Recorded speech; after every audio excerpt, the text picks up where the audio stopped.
காதலின் பொன் வீதியில். அத்தியாயம் 2. கோபத்தில் 2 நாட்கள் தன்னிடம் பேசாமல் இருந்த அமிர்தாவை தாஜா பண்ணுவதற்காக அலுவலகம் முடிந்ததும் பிரபலமான அன்னபூர்ணா ஹோட்டலுக்கு அழைத்து வந்திருந்தாள் உஷாந்தி. என்னோட ட்ரீட் என்று சொல்ல அவர்கள் குரூப் அனைவரும் கிளம்பியிருந்தனர். கைப்பையில் போதுமான பணம் இருக்கிறதா என்று செக் பண்ணிய போது அத்தையின் டெபிட் கார்டு இருப்பதை உணர்ந்தாள். நீங்க எல்லாரும் வசதியான இடம் பார்த்து உட்காருங்க, நான் ஒரு ஃபோன் பண்ணிட்டு வந்துடுறேன் என்று தோழிகளை அனுப்பிவிட்டு அத்தைக்கு அழைத்தாள்.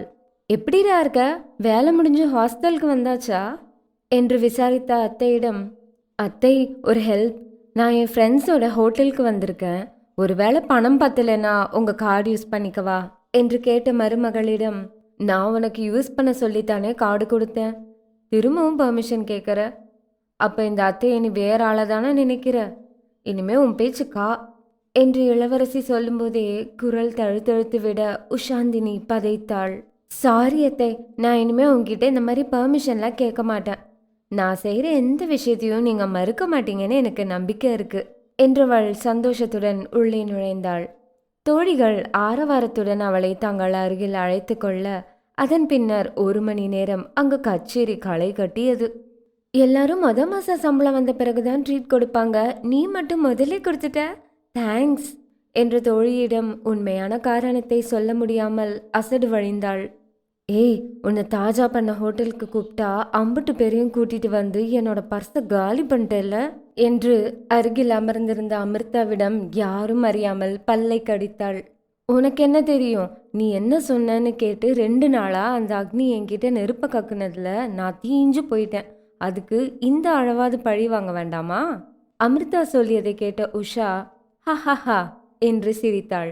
அது சரி, அதென்ன அக்னி, நீ வச்ச பட்டப்பேரா என்று தோழி கேட்டதில் அரண்ட அமிர்தா, வினயத்துக்கு பிறந்தவளே, நீயா ஏதாவது புதுசா சொல்லி இழுத்து விட்டுடாதடி, அந்த ஆளு பேரு அக்னிராஜ், அதைத்தான் ஷார்ட் ஃபார்ம்ல அப்படி சொன்னேன் என்று பதறினாள்.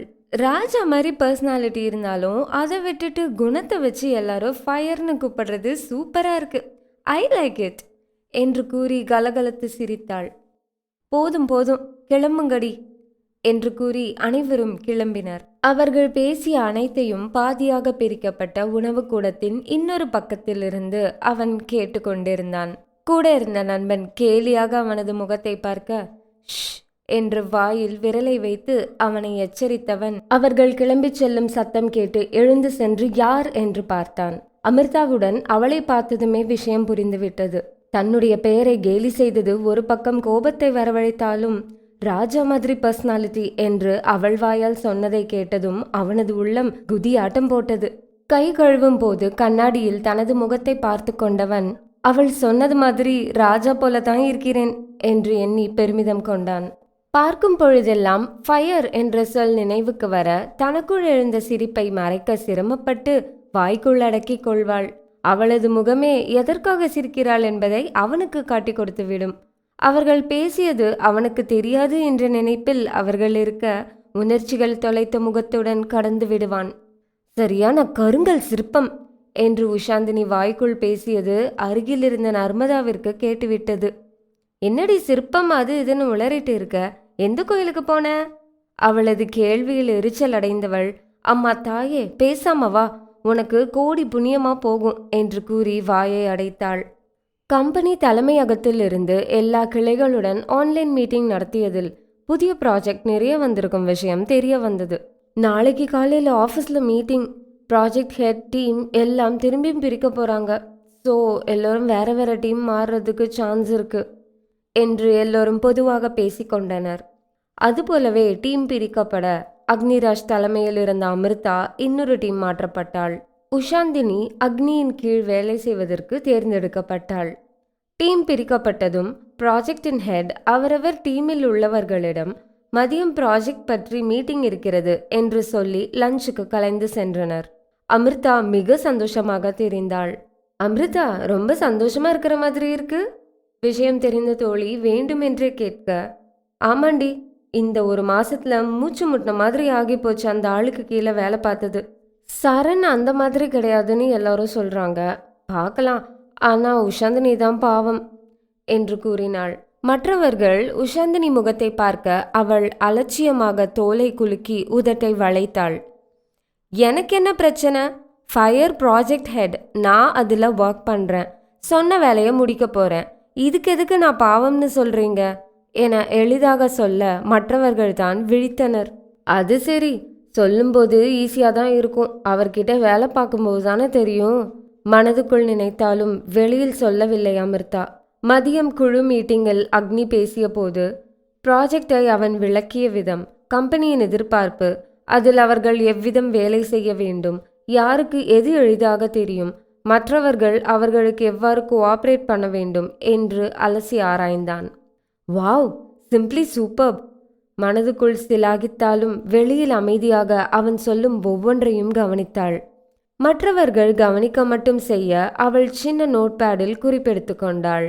இப்போ அவங்கவுங்க வியூ ஆஃப் பாயிண்ட்ஸ் ஏதாவது சந்தேகம் இருந்தால் கேட்கலாம் என்று சொல்ல குழுவில் உள்ள அனைவரும் தங்களுக்கு சந்தேகமாக இருந்த விஷயத்தை கேட்டனர். உஷாந்தினி மற்றும் வாயை திறக்கவில்லை. என்ன மேடம், உங்களுக்கு எல்லாம் தெரியுமோ? கேலி இறையோடு அவன் கேட்க அதை புரிந்து கொண்டவள், ஆரம்பிக்கும் முன்னாடியே எப்படி சந்தேகம் வரும்? ஆரம்பித்து வேலை செய்யும் போது ஏதாவது புரியலன்னா அதை கேட்கலாம். என்னை பொறுத்த அளவில் நீச்சல் கற்றுக்கும் போது இறங்கி பார்த்தா மட்டும்தான் முடியுமா முடியாதானான்னு தெரியும். அவளது பதிலில் புத்திசாலித்தனம் பளிச்சிட மற்றவர்கள் வியந்தனர். என்ன இது, ஏற்கனவே இந்த ஆளு சிடுமூஞ்சி, ஹெட் வேற, கொஞ்சம் கூட பயமில்லாம இந்த மாதிரி பேசுறா. அருகில் இருந்த தோழி அவளது விழாவில் லேசாக சுரண்டினாள். அவளது தன்னம்பிக்கை நிறைந்த பேச்சு அவனை சீண்டியது. பின்னால் பார்த்து கொள்ளலாம் என்ற முடிவோடு அன்றைய மீட்டிங்கை நிறைவு செய்தான். வேலையை ஆவலோடு கற்றுக்கொண்டாள். எந்தவித சலுகையும் எதிர்பாராமல் வரச் சொன்ன நேரத்தில் வந்து போக சொன்ன நேரத்தில் சென்றாள். சந்தேகம் என்ற பொழுது ப்ராஜெக்டில் உள்ள மற்றவர்களிடம் கேட்டு தெரிந்து கொண்டாள். அதிலும் திருப்தி அடையாத பொழுது அவனிடம் நேராகவே கேட்கவும் தயங்கவில்லை. தன்னுடைய செய்கையால் அவள் சொன்னதை நிரூபிக்க அவனும் வம்பு வளர்க்காமல் அவளது சந்தேகத்தை நிவர்த்தி செய்தான். புத்திசாலி, கடின உழைப்பாளி, முயன்றால் அவளும் சீக்கிரம் தன்னுடைய உயரத்துக்கு வர முடியும் என்பதை புரிந்து கொண்டான். ப்ராஜெக்ட் ஒர்க் முக்கால்வாசி முடிந்துவிட்டது. அதுவரை அவர்கள் செய்திருப்பதை வேலை கொடுத்த நிறுவனத்துடன் பகிர்ந்து கொள்ளும் ஆன்லைன் மீட்டிங்கில் அவளையும் இன்னொருவரையும் மட்டும் தனக்கு துணையாக இருத்தி கொண்டான். நாளைக்கு ஜெர்மன் கம்பெனியோட மீட்டிங் இருக்கு. சாயங்காலம் 6 மணிக்கு ஆரம்பிச்சு 10 மணி ஆகும். உங்க ஹாஸ்டல்ல சொல்லிட்டு வந்துருங்க என்று முதல் நாளே கூறிவிட்டான். மீட்டிங் முடியவே 10 மணி ஆகிவிட்டது. அவர்கள் கூட இருந்த பிரசாந்த் கிளம்பிவிட உஷாவிடம் 10 நிமிஷம் நானே உன்னை கொண்டு போய் ட்ராப் பண்ணிடுறேன் என்று கூறி அவளை தன்னுடைய காரில் கூட்டிச் சென்றான். சாப்பாடு ஹாஸ்டல்ல இருக்குமா என்று அவன் கேட்க, அதன் பிறகுதான் யாரிடமும் சாப்பாடு எடுத்து வைக்க சொல்லவில்லை என்பது அவளுக்கு நினைவு வந்தது. சாரி, நான் அதை மறந்துட்டேன், ஹாஸ்டல்ல யார்கிட்டையும் சொல்லலை என்று அவள் சொல்லவும் போகும் வழியில் ஒரு ஹோட்டல் முன் நிறுத்தி இருவருக்கும் பார்சல் வாங்கி வந்தான். அவளுக்கு உண்மையிலேயே செம பசி. ஹாஸ்டலுக்கு சென்று விட்டால் திரும்பி வெளியே வர முடியாது. அவனிடமும் உரிமையுடன் சாப்பிட வேண்டும் என்று சொல்ல முடியாது.